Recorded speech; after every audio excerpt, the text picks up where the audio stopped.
I've always been a pretty low-key fan of Street Fighter ever since the first time I played it on Super Nintendo. When I was a kid, my brother and I used to stay up super late and do our best to beat M. Bison and see all the different endings. As the years went on, Capcom released more and more versions of the game, like Street Fighter II Champion Edition and Street Fighter II Turbo, and then Super Street Fighter II, and then eventually they moved on to making actual sequels like the Street Fighter Alpha series, and Street Fighter 3 and 4, and most recently Street Fighter 5 on the PS4 and PC. But somewhere in the middle of all the big releases, Capcom likes to throw a small little bonus to the people who aren't playing the main games on the most modern consoles available. They've done this with Street Fighter II on the original Game Boy, which was an awful but ambitious port, Super Street Fighter II Turbo Revival on the Game Boy Advance, a game that ate up a pretty large portion of my high school years, Street Fighter Alpha 3 Max on PSP, a fully featured port of Alpha 3 in your pocket, held back only by the mushy controls of the PSP, and Super Street Fighter 4 Arcade Edition 3D on the 3DS, which to this date is still the best handheld port of a Street Fighter game ever, with all the features of the console versions, including online play, packed into a tidy little bundle. But one port that's always eluded me was the iPhone port.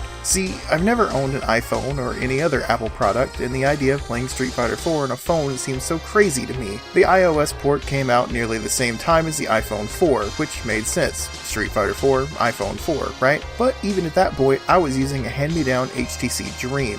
Android was in its infancy. The fanciest new Android devices that year were running Android 2.2 and they still had flip-out keyboards. Samsung hadn't even started their Galaxy series, and the idea of playing something like Street Fighter 4 on the thing I had in my pocket was impossible. This was still a full year before the 3DS version of the game came out. It was honestly this port of Street Fighter that made me want to grab an iPhone then and there. But that was 2010. I'm still using Android, and I've since moved on from Street Fighter 4 to the newer, shinier Street Fighter 5. But imagine my surprise when a few days ago, Capcom decided to drop Street Fighter 4 Champion Edition onto Android with basically zero fanfare. Apparently, ever since the iOS port came out, Capcom was keeping it up to date with patches, updates, DLC, and new characters, but it never came out on Android. Well, it never came out on Android unless you were using an LG phone living in Japan and you downloaded it for the brief period that it was available on the Google Play Store. Champion Edition brings all the content that the iOS version has, with the exception of Bluetooth multiplayer, over to the Android platform. Now, at first glance, it might not be the prettiest princess at the ball, especially since almost anyone with the slightest amount of knowledge about game programming can shove a 3D game on the Google Play Store nowadays. We are here to join the hands of the commander and the queen. This is very sacred for the way of the devil.